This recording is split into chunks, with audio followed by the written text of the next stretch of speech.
আসসালামু আলাইকুম ওরহমতুল্লাহি ওবরাকাতুহু। আরবের এক বিস্তীর্ণ মরুভূমির প্রান্তে ছিল এক শান্ত গ্রাম। সেই গ্রামের এক প্রান্তে বাস করত এক যুবক, নাম তার খালিদ। সে পেশায় ছিল একজন কুমার, যার হাতের ছোঁয়ায় মাটি জীবন্ত হয়ে উঠত। তার বানানো মাটির পাত্রগুলো শুধু গ্রামেই নয়, দূর দূরান্তের শহরেও বিখ্যাত ছিল। খালিদ ছিল অত্যন্ত ধর্মপ্রাণ, সৎ এবং দয়ালু এক যুবক। প্রতিদিনের মতো সেদিনও সে ফজরের নামাজ আদায় করে তার ছোট্ট কারখানা ঘরের দিকে রওনা হলো। ভোরের স্নিগ্ধ বাতাস তার শরীরে প্রশান্তি এনে দিচ্ছিল, আর পাখিদের কিচিরমিচির শব্দে মনটা ভরে উঠছিল। কারখানায় পৌঁছে সে মাটির স্তূপের দিকে তাকালো। আজকের দিনটা তার জন্য খুব গুরুত্বপূর্ণ, কারণ শহরের সবচেয়ে বড় বণিক তার কাছ থেকে ১০০টি বিশেষ নকশার পাত্র বানানোর বায়না দিয়েছে। খালিদ মনে মনে আল্লাহর শুকরিয়া আদায় করল এবং বিসমিল্লাহ বলে কাজে হাত দিল। চাকা ঘুরতে শুরু করল, আর তার দক্ষ আঙুলের চাপে নরম মাটি ধীরে ধীরে সুন্দর আকৃতি নিতে লাগল। ঘণ্টার পর ঘণ্টা কেটে গেল। দুপুরের উত্তাপ তখন মরুভূমির চারপাশকে গ্রাস করে ফেলেছে। খালিদ কাজের মধ্যে এতটাই মগ্ন ছিল যে বাইরের জগতের কোনো খবরই তার ছিল না। হঠাৎ তার কানে অদ্ভুত এক শব্দ ভেসে এলো। প্রথমে সে ভাবল হয়তো বাতাসের শব্দ, কিন্তু শব্দটি আবার ভেসে আসতেই সে কাজ থামিয়ে কান খাট করল। মনে হচ্ছে কেউ যেন যন্ত্রণায় ছটফট করছে, কিন্তু শব্দটি মানুষের নয়, কোনো পশুর। খালিদ কৌতূহল নিয়ে কারখানা থেকে বেরিয়ে এলো। শব্দের উৎস খুঁজতে খুঁজতে সে তার ঘরের পেছনের দিকে, যেখানে কিছু কাঁটাযুক্ত ঝোপঝাড় ছিল, সেখানে পৌঁছল। ঝোপের নিচে যা দেখল তাতে তার হৃদয় কেঁপে উঠল। এক বিশাল ঈগল পাখি, যার ডানা আকাশের বুকে ব্যাট্রা কেটে উড়ে বেড়ানোর কথা, সে আজ রক্তাক্ত ও আহত অবস্থায় মাটিতে পড়ে আছে। তার একটি ডানা বুড়িভাবে জখম, আর চোখ দুটো যন্ত্রণায় প্রায় বন্ধ হয়ে আসছে। পাখিটি বাঁচার জন্য শেষ চেষ্টা হিসেবে ডানা ঝাপটানোর চেষ্টা করছিল, কিন্তু পারছিল না। ঈগলটিকে দেখেই বোঝা যাচ্ছিল সে কোনো শিকারীর তীর বা পাথরের আঘাতে আহত হয়েছে। খালিদের মনে হলো এই বিশাল ও শক্তিশালী পাখিটির এমন অসহায় অবস্থা সত্যিই হৃদয় বিদারক। সে এক মুহূর্ত ভাবল, আমি একজন সাধারণ কুমার, এই হিংস্র শিকারী পাখিকে সাহায্য করতে গিয়ে ও যদি আমাকেই আক্রমণ করে বসে। কিন্তু পরক্ষণেই তার মনে আল্লাহর কথা স্মরণ হলো। সে ভাবল, এই পাখিটিও তো আল্লাহরই সৃষ্টি, বিপদে পড়া যে কোনো প্রাণীকে সাহায্য করাই তো মানুষের ধর্ম। এই ভেবে সে সব ভয় দূর করে খুব সাবধানে ঈগলটির দিকে এগিয়ে এলো। খালিদ যখন আহত ঈগলটির দিকে এক পা করে এগিয়ে যাচ্ছিল, তার বুকের ভেতরটা অজানা এক আশঙ্কায় ঢিপ ঢিপ করছিল। ঈগলটি যদিও যন্ত্রণায় কাতর, তবুও তার শিকারী সত্তা হারায়নি। খালিদের উপস্থিতি টের পেয়েই সে তার সমস্ত শক্তি দিয়ে মাথা উঁচু করল এবং তীক্ষ্ণ চোখে তার দিকে তাকালো। তার দৃষ্টিতে ছিল অবিশ্বাস আর হিংস্রতা, যেন সে বলতে চাইছিল, আর কাছে এসো না, নইলে তোমার পরিণতি ভালো হবে না। ঈগলের ওই ভয়ঙ্কর চাহনি দেখে খালিদের পা দুটো মুহূর্তের জন্য মাটিতে আটকে গেল। সে বুঝতে পারল সামান্য ভুল হলেই পাখিটি তার ধারালো নখ অথবা ঠোঁট দিয়ে তাকে মারাত্মকভাবে জখম করতে পারে। কিন্তু খালিদের মনে তখন আল্লাহর প্রতি বিশ্বাস আর দয়া ছাড়া আর কিছুই ছিল না। সে দুই হাত তুলে ঈগলটিকে দেখালো যে তার হাতে কোনো অস্ত্র নেই, এবং নরম গলায় বলল, হে আল্লাহর সৃষ্টি, ভয় পেও না, আমি তোমার কোনো ক্ষতি করতে আসিনি, আমি শুধু তোমাকে সাহায্য করতে চাই। কথাগুলো হয়তো পাখিটি বুঝল না, কিন্তু খালিদের কণ্ঠের আন্তরিকতা আর তার শান্ত আচরণ ঈগলটির ওপর যেন জাদুর মতো কাজ করল।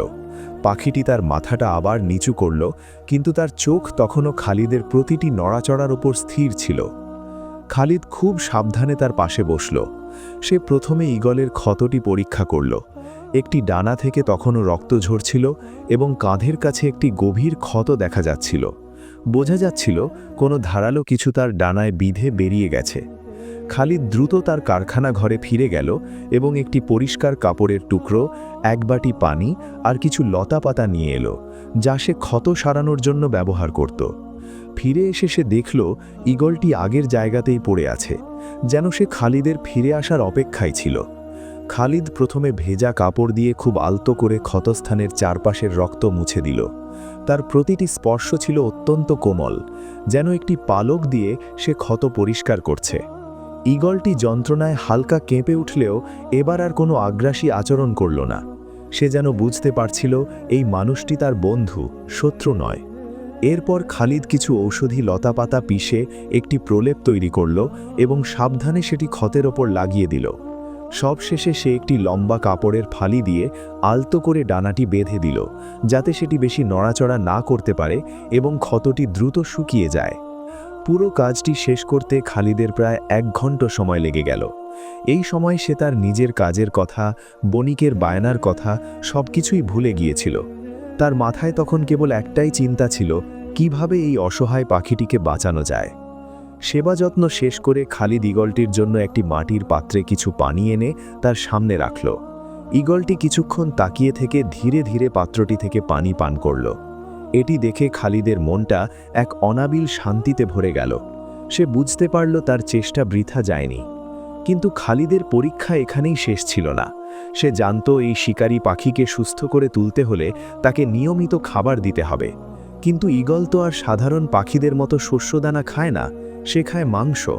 এখন এই বিশাল পাখির জন্য সে প্রতিদিন মাংস জোগাড় করবে কিভাবে? আর সুস্থ হওয়ার পর পাখিটি কি তাকে ছেড়ে চলে যাবে, নাকি তার বন্ধু হয়ে থাকবে? এই চিন্তাগুলো খালিদের মনে ঘুরপাক খেতে লাগল, আর সে এক অজানা ভবিষ্যতের দিকে তাকিয়ে রইল। দিন গড়িয়ে রাত নামল। খালিদ ঈগলটিকে তার কারখানার এক কোণে একটি নরম খড়ের বিছানায় শুইয়ে দিল, যাতে সে নিরাপদে থাকতে পারে। কিন্তু সেই রাতে খালিদের চোখে ঘুম ছিল না। একদিকে যেমন তার মনে ছিল বণিকের কাজ শেষ করার চিন্তা, তেমনি অন্যদিকে ছিল এই নতুন অতিথির জন্য এক অজানা উদ্বেগ। সে বারবার উঠে গিয়ে দেখছিল ঈগলটি ঠিক আছে কিনা। পরের দিন সকালে খালিদ ঘুম থেকে উঠেই প্রথমে ঈগলটির কাছে ছুটে গেল। সে দেখল পাখিটি আগের চেয়ে কিছুটা স্থির, কিন্তু তখনও খুব দুর্বল। তার সবচেয়ে বড় চিন্তা ছিল ঈগলটির খাবার নিয়ে। সে জানত মাংস ছাড়া এই পাখি বাঁচবে না। খালিদ তার নিজের জন্য রাখা সামান্য খাবার থেকে একটি অংশ নিয়ে ঈগলটির সামনে রাখল, কিন্তু পাখিটি সেদিকে ফিরেও তাকালো না। সে বুঝতে পারল এই শিকারী পাখিকে সাধারণ খাবার দিয়ে ভোলানো যাবে না। খালিদ বাজারে গেল এবং নিজের জমানো সামান্য কিছু অর্থ দিয়ে এক টুকরো তাজা মাংস কিনে আনল। মাংসের টুকরোগুলো ছোট ছোট করে সে ঈগলটির সামনে রাখল। মাংসের গন্ধ পেয়ে ঈগলটি প্রথমবারের মতো আগ্রহ দেখালো। সে ধীরে ধীরে ঠোঁট দিয়ে একটি টুকরো তুলে খেল। এই দৃশ্য দেখে খালিদের মন আনন্দে ভরে উঠল। সে আল্লাহর কাছে শুকরিয়া আদায় করল যে তার প্রচেষ্টা সফল হয়েছে। এরপর থেকে শুরু হলো খালিদের এক নতুন রুটিন। প্রতিদিন সে তার কাজের ফাঁকে ঈগলটির সেবা করত, তার ক্ষত পরিষ্কার করে নতুন করে পট্টি বেঁধে দিত এবং নিজের জমানো পয়সা দিয়ে তার জন্য মাংস কিনে আনত। গ্রামের লোকেরা যখন দেখল খালিদ এক হিংস্র ঈগল পুষছে, তখন তারা অবাক হলো। কেউ কেউ তাকে পাগল বলল, আবার কেউ বলল, খালিদ, তুমি এই বিপদ পুষছ কেন? সুস্থ হয়ে গেলে এই পাখি হয়তো একদিন তোমাকে আক্রমণ করবে। খালিদ তাদের কথায় কান দিল না। সে শুধু মুচকি হেসে বলতো, আমি কেবল আল্লাহর একটি সৃষ্টির সেবা করছি, এর প্রতিদান দেওয়ার মালিক তো তিনিই। দিন দিন ঈগলটি সুস্থ হয়ে উঠতে লাগল। তার ক্ষত শুকিয়ে আসছিল, আর ডানায় ধীরে ধীরে শক্তি ফিরে পাচ্ছিল। সে এখন আর আগের মতো চুপচাপ পড়ে থাকত না, বরং খালিদ কারখানায় ঢুকলেই মাথা উঁচু করে তাকে দেখত। খালিদ যখন তার পাশে বসত, সে আর হিংস্র চোখে তাকাত না, বরং তার চোখে ফুটে উঠত এক ধরনের কৃতজ্ঞতা আর নির্ভরতা। খালিদ তার নাম দিল আল আমিন, যার অর্থ বিশ্বস্ত। একদিন খালিদ যখন আল আমিনের ক্ষত পরিষ্কার করছিল, তখন ঈগলটি হঠাৎ তার মাথাটি বাড়িয়ে খালিদের হাতে আলতো করে ঘষা দিল। খালিদ প্রথমে চমকে গেলেও পরক্ষণেই তার সারা শরীর এক অদ্ভুত ভালো লাগায় ভরে গেল। এক হিংস্র শিকারী পাখি, যে একদিন তাকে সন্দেহের চোখে দেখছিল, সে আজ তাকে কতটা বিশ্বাস করছে। তাদের মধ্যে কোনো ভাষা ছিল না, কিন্তু এক নীরব বন্ধুত্বের বন্ধন তৈরি হয়ে গিয়েছিল। কিন্তু খালিদের এই সুখ বেশি দিন স্থায়ী হলো না। ঈগলের জন্য প্রতিদিন মাংস কিনতে গিয়ে তার জমানো সব অর্থ প্রায় শেষ হয়ে গেল। এমনকি তার নিজের খাওয়ার জন্য আর তেমন কিছু অবশিষ্ট ছিল না। অন্যদিকে বণিকের পাত্র বানানোর কাজও অনেক পিছিয়ে পড়েছিল। খালিদ এক কঠিন পরীক্ষার সম্মুখীন হল। একদিকে তার নিজের জীবিকা ও প্রতিশ্রুতি, আর অন্যদিকে এক অসহায় প্রাণীর প্রতি তার দয়া আর কর্তব্য। সেদিন রাতে খালিদ জায়নামাজে বসে আল্লাহর কাছে অনেক কান্নাকাটি করল। সে বলল, হে আমার রব, আমি এক কঠিন সংকটে পড়েছি। আমি জানি তুমিই রিজিকের মালিক, তুমি ছাড়া আর কোনো সাহায্যকারী নেই। তুমি আমাকে এমন একটি পথ দেখাও যাতে আমি আমার প্রতিশ্রুতিও রক্ষা করতে পারি, আবার তোমার এই সৃষ্টিকেও বাঁচাতে পারি। দোয়া শেষে খালিদ এক গভীর ঘুমে তলিয়ে গেল। সেই রাতে সে এক অদ্ভুত স্বপ্ন দেখল। সে দেখল এক নুরানি চেহারার ব্যক্তি তার সামনে এসে বলছেন, হে খালিদ, হতাশ হয়ো না। সৎ কাজের প্রতিদান কখনো বৃথা যায় না। তুমি যে দয়া দেখিয়েছ তার পুরস্কার তুমি খুব শীঘ্রই পাবে। ধৈর্য ধরো, নিশ্চয়ই আল্লাহ ধৈর্যশীলদের সাথে আছেন। পরদিন সকালে যখন খালিদের ঘুম ভাঙল, তার মনটা এক অনবদ্য শান্তিতে ভরে গেল। সে বুঝতে পারছিল না এই স্বপ্নের অর্থ কি, কিন্তু তার মনে এক নতুন আশার সঞ্চার হলো। সে দৃঢ় বিশ্বাস নিয়ে উঠে দাঁড়ালো, কারণ সে জানত আল্লাহ তাকে নিরাশ করবেন না। কিন্তু কিভাবে এই সংকট থেকে উদ্ধার পাওয়া যাবে, সেই রহস্য তখনও তার অজানা ছিল। স্বপ্নে পাওয়া সেই ঐশী বাণী খালিদের মনে আশা জাগালেও বাস্তবতার কঠিন রূপ বদলায়নি। তার জমানো শেষ মুদ্রাটিও আগের দিনই ঈগলের খাবার কিনতে খরচ হয়ে গিয়েছিল। আজ সকালে তার ঘরে এক মুঠো খাবারও ছিল না, আর আল আমিনের জন্য মাংস কেনার কোনো উপায়ও ছিল না। অন্যদিকে শহরের বণিক খবর পাঠিয়েছে যে আর মাত্র 2 দিনের মধ্যে পাত্রগুলো না পেলে সে চুক্তি বাতিল করবে এবং খালিদের সুনাম নষ্ট করে দেবে। খালিদ এক গভীর হতাশা আর দুশ্চিন্তার সাগরে ডুবে গেল। সে কারখানায় এসে মাটির দিকে তাকিয়ে রইল, কিন্তু তার হাত চলছিল না। পেটে ক্ষুধা, মনে দুশ্চিন্তা আর কাঁধে প্রতিশ্রুতির বোঝা, সব কিছু মিলে তাকে যেন পিষে ফেলছিল। আল আমিন, যে এখন অনেকটাই সুস্থ, তার মালিকের এই অবস্থা বুঝতে পারছিল। সে খালিদের পাশে এসে চুপ করে বসে রইল, যেন সেও তার দুঃখে সমব্যথী। খালিদ আল আমিনের মাথায় হাত বুলিয়ে দিয়ে দীর্ঘশ্বাস ফেলে বলল, হে আমার বন্ধু, আজ হয়তো আমি তোমার জন্য খাবার জোগাড় করতে পারবো না, আমাকে ক্ষমা করে দিও। দুপুর গড়িয়ে গেল। ক্ষুধার জ্বালায় খালিদের শরীর দুর্বল হয়ে আসছিল। সে সিদ্ধান্ত নিল আজ সে আর আল আমিনের জন্য অপেক্ষা করবে না। ঈগলটি এখন উড়তে সক্ষম, সে তার বাঁধন খুলে দেবে, যাতে সে নিজের শিকার নিজে খুঁজে নিতে পারে। মনটা দুঃখে ভরে উঠলেও খালিদ বুঝল এটাই হয়তো সবচেয়ে ভালো সমাধান। সে আল আমিনের ডানার পট্টি খুব সাবধানে খুলে দিল। ক্ষতস্থানটি এখন পুরোপুরি শুকিয়ে গেছে, সেখানে নতুন পালকও গজাতে শুরু করেছে। খালিদ আল আমিনকে 2 হাতে তুলে ধরে আকাশের দিকে মুখ করে বলল, যাও আল আমিন, তুমি এখন মুক্ত। তোমার জগৎ ওই বিশাল আকাশে। নিজের খাবার নিজে খুঁজে নাও আর স্বাধীনভাবে বেঁচে থাকো। এই বলে সে আল আমিনকে শূন্যে ছুড়ে দিল। আল আমিন ডানা ঝাপটে আকাশে উড়াল দিল। দীর্ঘদিন পর মুক্তির স্বাদ পেয়ে সে আনন্দে কয়েকবার আকাশে চক্কর খেল। খালিদ ভেজা চোখে তার প্রিয় বন্ধুর চলে যাওয়া দেখছিল। তার মনে হচ্ছিল যে সে তার সবচেয়ে কাছের একজনকে হারিয়ে ফেলল। আল আমিন একবার শেষবারের মতো খালিদের মাথার উপর দিয়ে উড়ে গেল, যেন তাকে বিদায় জানাচ্ছে। তারপর মেঘের আড়ালে মিলিয়ে গেল। খালিদের মনটা ভেঙে গেল। সে কারখানায় এসে মাটিতে বসে পড়ল। তার মনে হচ্ছিল যে সে সব কিছু হারিয়ে ফেলেছে, তার বন্ধু, তার অর্থ, তার সম্মান। সে আল্লাহর কাছে সিজদায় পড়ে কান্নায় ভেঙে পড়ল আর বলল, হে আল্লাহ, আমি আমার সাধ্যমতো চেষ্টা করেছি। আমি তোমারই এক সৃষ্টিকে বাঁচানোর জন্য আমার সব কিছু ত্যাগ করেছি। এখন আমার ভরসা কেবল তুমি। সিজদা থেকে মাথা তুলে খালিদ যা দেখল তাতে তার নিজের চোখকে বিশ্বাস করতে পারছিল না। কারখানার দরজায়, যেখানে একটু আগেও কিচ্ছু ছিল না, সেখানে একটি মরা খরগোশ পড়ে আছে। খরগোশটি তখনও তাজা, যেন কেউ এইমাত্র শিকার করে এখানে রেখে গেছে। খালিদ অবাক হয়ে বাইরে বেরিয়ে এলো, কিন্তু আশেপাশে কাউকে দেখতে পেল না। হঠাৎ তার নজর গেল আকাশের দিকে। সে দেখল আল আমিন আকাশে চক্কর দিচ্ছে এবং তার দিকে তাকিয়ে আছে। খালিদ বুঝতে পারল এই খরগোশটি আর কেউ নয়, তারই বিশ্বাস্ত বন্ধু আল আমিন তার জন্য নিয়ে এসছে। সে তাকে ছেড়ে চলে যায়নি, বরং নিজের প্রথম শিকার সে তার মালিকের জন্য উৎসর্গ করেছে, যে তাকে নতুন জীবন দিয়েছিল। এই অভাবনীয় দৃশ্য দেখে খালিদের চোখ দিয়ে অঝরে পানি পড়তে লাগল। সে বুঝতে পারল যে আল্লাহ তার দোয়া কবুল করেছেন এবং তার সাহায্যের ব্যবস্থা করেছেন। সে খরগোশের মাংসের কিছু অংশ আল আমিনের জন্য আলাদা করে রাখল এবং বাকিটা নিজের খাবার জন্য রান্না করল। বহুদিন পর সে পেট ভরে খেল। এই ঘটনায় খালিদের মনে এক নতুন শক্তি আর বিশ্বাস জন্মালো। সে বুঝতে পারল যে আল্লাহ এক পাখির মাধ্যমে তার খাবারের ব্যবস্থা করতে পারেন, তিনি নিশ্চয়ই তার বাকি সমস্যাগুলোরও সমাধান করে দেবেন। এক নতুন উদ্যম নিয়ে সে তার কারখানার চাকায় হাত রাখল। বণিকের পাত্রগুলো তাকে শেষ করতেই হবে।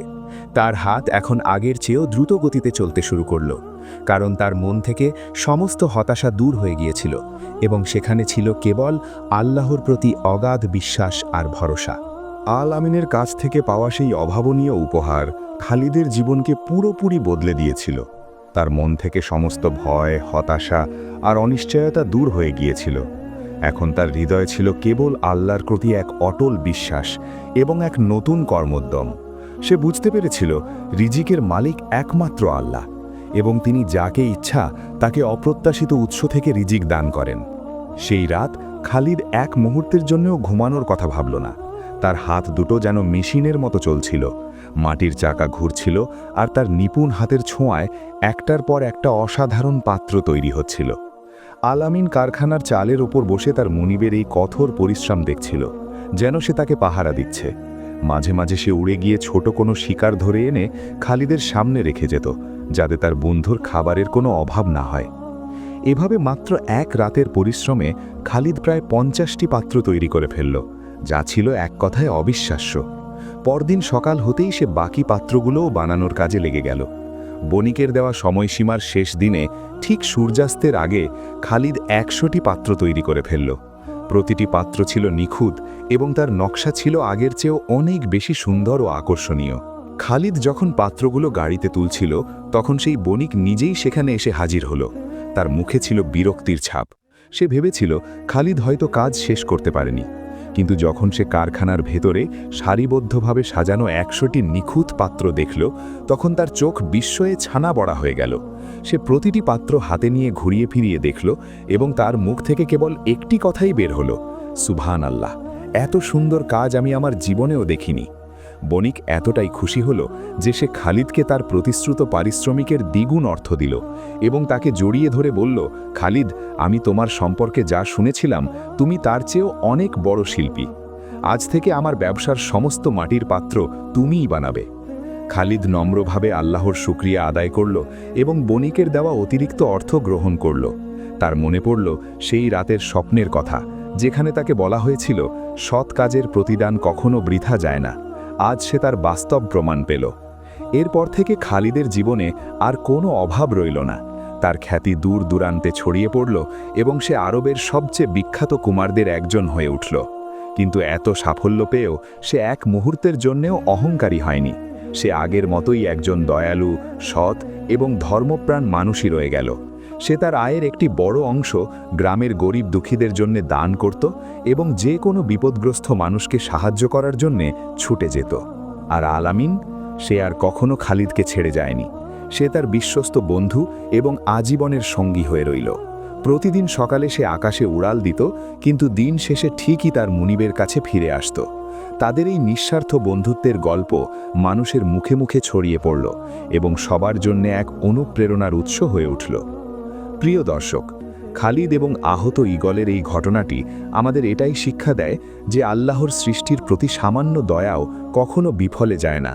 আপনি যখন কোনো বিনিময়ে আশা না করে কেবল আল্লাহর সন্তুষ্টির জন্য কারো উপকার করেন, তখন আল্লাহ নিজ দায়িত্বে আপনার জন্য এমন সব দরজা খুলে দেন যা আপনি কখনো কল্পনাও করেননি।